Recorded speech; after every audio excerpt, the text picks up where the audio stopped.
আসসালামু আলাইকুম, আপনারা সবাই কেমন আছেন? আলহামদুলিল্লাহ আমিও ভালো আছি আপনাদের দোয়ায়। যাচ্ছি আমাদের বাড়িতে কোনো প্ল্যান ছাড়াই। নিহারি আসির পাগল হয়ে যাচ্ছে, মানে নানুর বাসায় যাবে, পরীক্ষা শেষ, কারণ দুদিন পর আবার স্কুল বন্ধ দিবে কুরবানের, তখন গ্রীষ্মকালের বন্ধ একসাথেই দিবে, পড়া থাকবে অনেক, তাই চিন্তা করছে আর যাওয়া হবে না, একটু গিয়ে ঘুরে আসি নানুর বাসায় যাই, যে কথা সেই কাজ।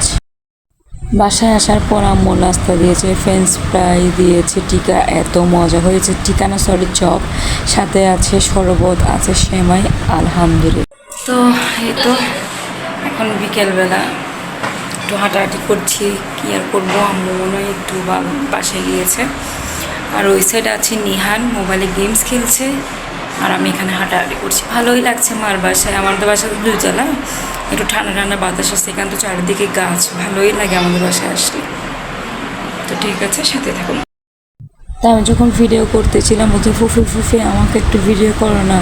আচ্ছা, তাদেরকে একটু একটু করে সবাইকে নিলাম। এটা হচ্ছে আমার ভাইয়ের ছেলে, আমাদের কলিজার টুকরো, সবাই দোয়া করবেন, মাশাআল্লাহ বলবেন, আসসালামু আলাইকুম।